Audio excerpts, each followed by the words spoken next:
এভাবেই অর্ধভেজা ভিজে বিদ্যালয়ে ঢুকতে হয় ও বের হতে হয়। বর্ষার ৬ মাস এমন জলাবদ্ধ থাকে। পানি মারিয়ে ক্লাসে যায় কোমলমতি শিশুরা, যেন দেখার বা কিছুই করার নেই কারোর। শরীয়তপুরের ডামুড্যা উপজেলার শম্ভুকাটি সরকারি প্রাথমিক বিদ্যালয়টি গত ৫ বছর ধরে জলমগ্ন থাকে ৬ মাস। প্রতি বর্ষা মৌসুমে শিক্ষক, অভিভাবক ও শিক্ষার্থীদের দুর্ভোগ নেমে আসে। বিদ্যালয়টির একমাত্র খেলার মাঠে খেলতে পারে না শিক্ষার্থীরা। বিদ্যালয়ের রুমগুলোতে একরকম বন্দি থাকতে হয় কোমল প্রাণ শিশুদের। কাপড় চোপড় ভিজে যায়, ক্লাস করতে সমস্যা হয়, আমাদের খেলতে সমস্যা হয়।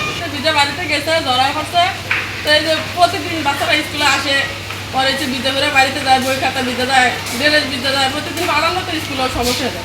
কত বছরই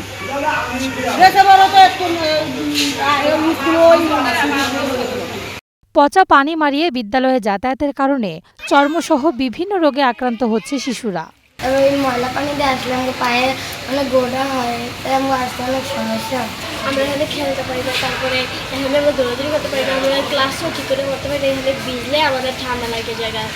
গত ৫ বছর আগে বিদ্যালয়টির বাউন্ডারি ওয়াল নির্মাণ করা হলে এ জলাবদ্ধতা স্থায়ী সমস্যায় রূপ নেয়। আশপাশের সকল বাড়ির বৃষ্টির পানি জমা হয় বিদ্যালয় এলাকায়। সরকারি ও বেসরকারি বিভিন্ন দপ্তরে ধর্ণা দিয়েও কোনো কাজ হয়নি, জানায় বিদ্যালয়ের প্রধান শিক্ষক। 2020-এর বাউন্ডারি দেওয়ার পরে চতুর্দিকের পানি, এই বিদ্যালয় ছিল একটা ডুবা। তখন কিন্তু আমরা বলছিলাম যে এটা একটু মাটি ফালায় উপরে করার জন্য, কিন্তু আমাদের কথা কর্তৃপক্ষ শোনেনি। এখন তো বর্ষা আসলেই আমাদের ছেলে মেয়েদের ক্ষতি। তারা বই খাতা ভিজে ফেলে, জামা কাপড়, তাদের বিভিন্ন রোগে আক্রান্ত হয়, কেউ জ্বরে, কেউ পাতলা পায়খানা, কেউ সর্দি, বিভিন্ন রোগে আক্রান্ত হয়। শম্ভুকাটি সরকারি প্রাথমিক বিদ্যালয়টি বৃষ্টির পানিতে জলাবদ্ধ রয়েছে।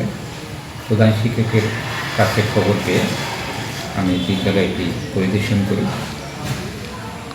বিদ্যালয়টি পরিদর্শন করে আমি আমার ঊর্ধ্বতন কর্তৃপক্ষের সাথে যোগাযোগ করি, কথা বলি। ঊর্ধ্বতন কর্তৃপক্ষ বিদ্যালয়টির জলাবদ্ধতা দূরীকরণের ক্ষেত্রে দ্রুতই ব্যবস্থা নেবেন বলে আমাকে আশ্বস্ত করেছেন। শম্ভুকাটি স্কুলটি পানিবন্দী অবস্থায় রয়েছে, বিষয়টা আমি এইমাত্র জানতে পেরেছি। আমি সেক্ষেত্রে আমাদের উপজেলা প্রশাসন থেকে ব্যবস্থা গ্রহণ করছি। শুধু আশ্বাস নয়, দ্রুত জলাবদ্ধতা নিরসনে কার্যকর ব্যবস্থা দেখতে চায় এলাকাবাসী। Ishrat Lubna, star news.